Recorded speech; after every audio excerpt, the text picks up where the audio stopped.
ॐ करारविन्देन पदारविन्दं मुखारविन्दे विनिवेशयन्तं वटस्य पत्रस्य पुटे शयानं बालं मुकुन्दं मनसा स्मरामि। श्रीकृष्ण गोविंद हरे मुरारे, हे नाथ नारायण वासुदेव। महाअवतार भगवान श्री कृष्ण का जन्म दिवस, अवतरण दिवस भाद्रपद मास के अष्टमी तिथि को, शुक्ल पक्ष कृष्ण पक्ष को अष्टमी तिथि को मनाया जाता है। उस दिन उनका जन्म हुआ था,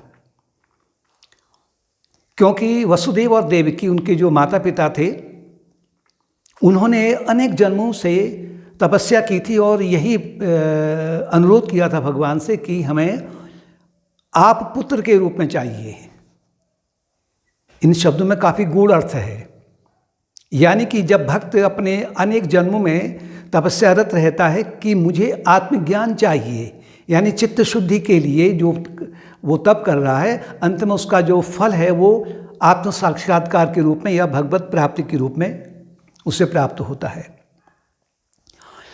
भगवान कृष्ण का जन्म मथुरा में कंस के कारागार में हुआ है और कंस ने द्वारपाल लगाए हैं, टाइट सिक्योरिटी है, अर्थात दरवाजे भी हैं, लोहे के संकल भी लगे हैं, उसमें मोटे मोटे ताले भी लगे हैं कि कहीं से कहीं छोटी सी अगर आहट आ जाए तो कंस को पता लग जाए। लेकिन उसी के बीच में जब भगवान का जन्म होता है तो क्या होता है कि उसी समय से कंस का जो प्रभाव है वो कम होने लग जाता है। यानी कि बेड़ियां खुल गई हैं वसुदेव देवकी की, उनको बेड़ियां लगाई गई थी, द्वारपाल सो गए हैं, ताले खुल गए हैं, दरवाजे भी खुल गए हैं। वसुदेव को ये पता नहीं है कि इस अंधकार में कहाँ जाया जाए, लेकिन एक प्रेरणा अंदर से आती है कि भाई बालक को सूप में रखो और सीधे बाहर को निकल चलो। बाहर अंधेरा था, भादु का महीना है तो स्वाभाविक आकाश में बादल होंगे, बादलों की गड़गड़ाहट होगी, बिजली की चमचमाहट होगी, तो वो सब उनके अनुकूल बन गया है। जो विपरीत परिस्थितियां हैं वो अनुकूल बन गई हैं। जमुना जी भी अब उन्होंने स्थान दे दिया जाने के लिए, और जब गोकुल वो पहुंचे, उन्हें नहीं पता है मुझे कहाँ जाना है। जब वो गोकुल पहुंचे तो गोकुल में भी माँ जसोदा के घर में माया शक्ति के रूप में देवी का जन्म हुआ है। लेकिन उससे पहले पूरा गोकुल गांव अचेत हुआ पड़ा है, यानी कि एक दैवी विधान के अनुसार मूर्छित हो गया है। वसुदेव वहां पर पहुंचे हैं, कन्या को पास में लिया, माया देवी को, और कृष्ण भगवान को बालक के रूप में उनके कोख में सुला दिया, बगल में सुला दिया और निकल चले हैं। और फिर जैसे ही वो अपने मथुरा में जैसे कारागार के भीतर आए तो जैसी का था पहले था वो बिल्कुल नॉर्मल हो गया, जो कंस ने प्रबंध किया था। यानी बेड़ियां लग गई उनको, वसुदेव देवकी को, दरवाजे बंद हो गए, ताले भी लग गए, द्वारपाल भी जग गए। और हड़बड़ाहट में कंस को बताया तो कंस ने, क्योंकि वो तो कन्या थी, और कन्या को पकड़ा, और कन्या को जैसे ही बाहर वो पत्थर में पटकना चाहता था तो हाथ से निकली कन्या और कहा, अष्टभुजाधारी माँ के रूप में, कन्या के रूप में प्रकट हुई और कहा कि अरे कंस, तुझे मारने वाला तो गोकुल में जन्म ले चुका है। अब थोड़ा सा इसको अपने मनन कीजिए कि इसी प्रकार से मन, जैसे कि भगवान राम अगर मर्यादा पुरुषोत्तम अवतार हैं तो कृष्ण क्या हैं, प्रेम के अवतार हैं। दो महाअवतार मुख्य रूप से अभी हैं। जो जिस प्रकार से अवतार इस धरती पर, धरा पर धरती का भार उतारने के लिए, और जो असुर हैं, राक्षस हैं, उनका संहार करने के लिए आते हैं, समाज में अवतरित होते हैं, देश में होते हैं। ठीक इसी तरीके से प्रत्येक व्यक्ति जो है ना, जीवात्मा, वो एक प्रकार का आंशिक अवतार है। उसके भी जीवन में जब उसने अनेक जन्मों से साधना का अभ्यास किया है, पुरुषार्थ किया है, वो इस जन्म में उसका जब सफल होता है तो उसके भीतर एक जिज्ञासा जगती है कि मुझे आत्मज्ञान पाना है। इसे कहते हैं कि भगवान का जन्म हो जाना, यानी ज्ञान की पिपासा, आध्यात्मिक मार्ग की ओर एक प्यास बढ़ने लग जाती है। लेकिन अब भक्त क्या करे, क्योंकि जैसे कि कंस रूपी अज्ञान ने पूरा प्रबंध किया है कि मैं जन्म नहीं होने दूं, जन्म हुआ तो मैं इसकी हत्या कर दूं। ठीक ऐसे ही भक्त के हृदय में भी एक प्रकार से वहाँ एक कारागार है, यानी भक्त कारागार में है, अज्ञान रूपी कंस के कारागार में है, जहाँ की बेड़ियाँ भी हैं। अज्ञान की बेड़ियाँ क्या हैं? काम है, क्रोध इत्यादि, तो यही तो बेड़ियाँ हैं। और वो दोनों के हाथ में लगी हैं, साथ में दरवाजे में भी लगी हुई हैं, ताले लगे हैं, अर्थात द्वारपाल भी सजग हैं। यानी कंस के ये जो जासूस हैं, ये कौन हैं? ये यही हैं कि अगर भक्त आध्यात्मिक मार्ग की ओर बढ़ रहा है तो तुरंत उसको बढ़ने से रोक देते हैं, और अज्ञान फिर अपने जो उसकी सेना वगैरह है, सेना क्या है, आसुरी गुण जो है, वो आसुरी गुण फिर दैवी गुणों को आगे नहीं बढ़ने देते हैं, क्योंकि उसे भय है कि अगर ये व्यक्ति या भक्त अगर आध्यात्मिक मार्ग की ओर बढ़ गया, इसने भगवान की प्राप्ति कर ली, तो मेरा क्या होगा। जैसे कि कमरे में अंधकार है ना, अंधकार कह रहा है कि यहां पर अंधकार ही रहने दो, ठीक है, ये प्रकाश की अगर एक भी किरण अगर अंदर आएगी तो मेरा तो सर्वनाश हो जाएगा। तो यही कंस ने किया था। लेकिन जब भक्त के भीतर इन सब के बीच में एक जिज्ञासा जगती है, गुरु की प्राप्ति के होने पर या पिछले जन्म के जो संस्कार हैं वो यहाँ पर उदय होते हैं, तो जैसे सत्संग की प्राप्ति हुई तो अचानक उसके मन में एक जिज्ञासा जगती है, तो स्वतः ही उसके लिए आगे को मार्ग खुल जाता है। यानी कि अज्ञान का प्रभाव इमीडिएट, तुरंत ही कम होने लग जाता है धीरे धीरे। और आगे को क्या करना है, उसने केवल साधना को पकड़ना है। साधना को उसने पकड़ा हुआ है तो मार्ग आगे को अपने आप ही खुलते जाएगा, जैसे कि कृष्ण भगवान सीधे गोकुल पहुंच गए हैं।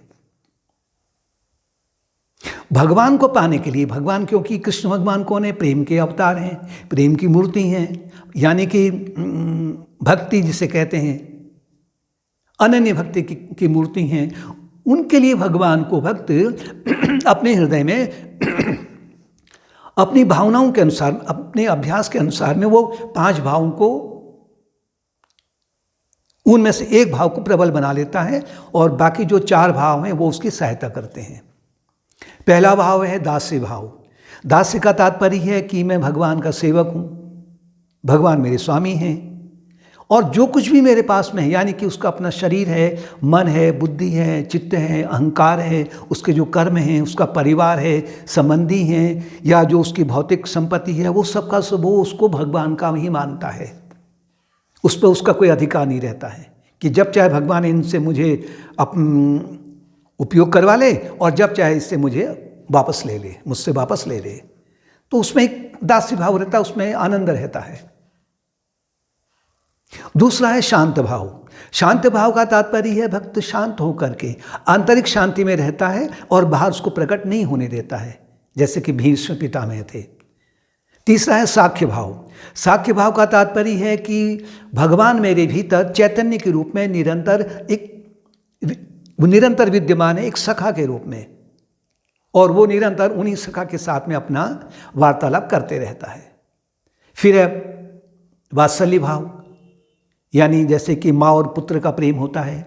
कभी भक्त भगवान को एक छोटे बालक के रूप में उनको देखता है, वो उनसे ही प्रेम करता है और उससे इच्छा ये नहीं रहती है कि ये भी मुझसे प्रेम करे, बल्कि वो यही चाहता है कि मैं निरंतर, मेरा बालक मेरे सामने आंखों में रहे। या फिर भक्त बालक बन जाता है और भगवान को माँ बना लेता है, कभी कभी पिता बना लेता है। फिर है माधुर्य भाव। माधुर्य भाव में दोनों एक हो जाते हैं। जैसे सागर की लहर है, सागर की लहर सागर में विलीन हो गई है, तो वो माधुर्य भाव है। यानी सूरज का दूसरी ओर जो सूरज का बिंब है, अगर वो उस सूरज को अपने मूल स्रोत सूरज के साथ में एकीकार हो जाता है तो घड़े में रहते हुए भी वो माधुर्य भाव में है। भगवान को हम अलग अलग मूर्ति के रूप में देखते हैं, जैसे कि प्रेम मूर्ति है। गोपियों के साथ उन्होंने जो भी प्रेम किया था वो एक निर्मल प्रेम था, वासना रहित प्रेम था, स्वार्थ रहित प्रेम था, अपना कोई स्वार्थ नहीं था, बल्कि वो जिनसे भी उन्होंने प्रेम किया उनका यही एक धारणा थी कि ये इनके इन प्रकार मैं अपने भक्तों को यानी गोपियों को रूपी भक्तों को मैं भवसागर से पार करा दूं, जिससे कि ये जन्म और मृत्यु के चक्र से मुक्त हो जाए। गोपियां हैं भावों की प्रतीक, निर्मल भावों की प्रतीक, शुद्ध भावों की प्रतीक। भगवान को हम सेवा मूर्ति भी कहते हैं। सेवा मूर्ति का तात्पर्य है कि भगवान ने महाभारत के युद्ध में अर्जुन के रथ को हाँका था, सारथी बने, घोड़ों को नहलाया धुलाया, भोजन उनको घास वगैरह दी, जो भी है उनकी सेवा टहल की। युधिष्ठिर के रासु यज्ञ में उन्होंने ऋषि मुनियों के और ब्राह्मणों के चरणों को धोया था, और वहाँ जो सेवा मांगी, कहा कि इनके जो जूठे पत्थर हैं मैं इनको उठा करके अलग रखूं, धोऊं मैं इनके बर्तनों को। सेवा मूर्ति है। क्षमा मूर्ति है भगवान। क्षमा मूर्ति का तात्पर्य है कि जब महाभारत का युद्ध हो गया था, युद्ध समाप्त हो गया है, गांधारी से जब कृष्ण का आमना सामना हुआ तो गांधारी ने कृष्ण को कहा कि अगर कृष्ण चाहते तो ये युद्ध को रोक सकते थे, मेरे 100 के 100 जो पुत्र हैं वो बच सकते थे, ये संहार रुक सकता था, लेकिन इसमें सबका जो श्रेय है वो कृष्ण को जाता है, यानी कृष्ण ही इस युद्ध के मुखिया है, उन्होंने किया।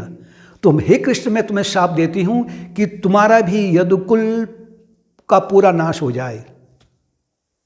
इतना भयंकर शाप दिया। भगवान ने कहा ये तो मैं चाहता हूं, ये तो मेरी ही अपनी योजना है, मुझे तुमसे कोई बैर है ही नहीं, क्योंकि जो मैं चाहता हूं वो तुमने किया।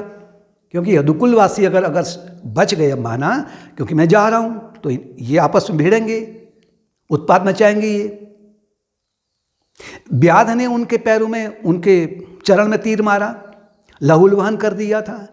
जब व्याध वहां पर पहुंचा तो वो रोने लग गया, क्षमा मांगने लग गया। भगवान ने कहा तू क्षमा क्यों मांग रहा है? तूने वो किया जो मेरे विधान में था, जो मैं चाहता था वो तूने किया है। मैं तुझे कहीं नरक में नहीं भेजूंगा, तुझे यातना नहीं दूंगा, बल्कि मैं तुझे अपने ही परम धाम भेजूंगा, यानी मैं तुझे जन्म और मृत्यु के चक्र से मुक्त कर दूंगा। तो क्षमा की मूर्ति थे भगवान, ज्ञान की मूर्ति थे। महाभारत के युद्ध में जहां हाहाकार मचा हुआ है, वहां अर्जुन को उन्होंने 18 अध्याय के माध्यम से, 700 श्लोकों के माध्यम से पूरा गीता का ज्ञान दिया, और उसमें एक एक जो श्लोक में एक एक शब्द जो है, उन शब्दों के माध्यम से ही बहुत कुछ ज्ञान प्राप्त कर सकता है।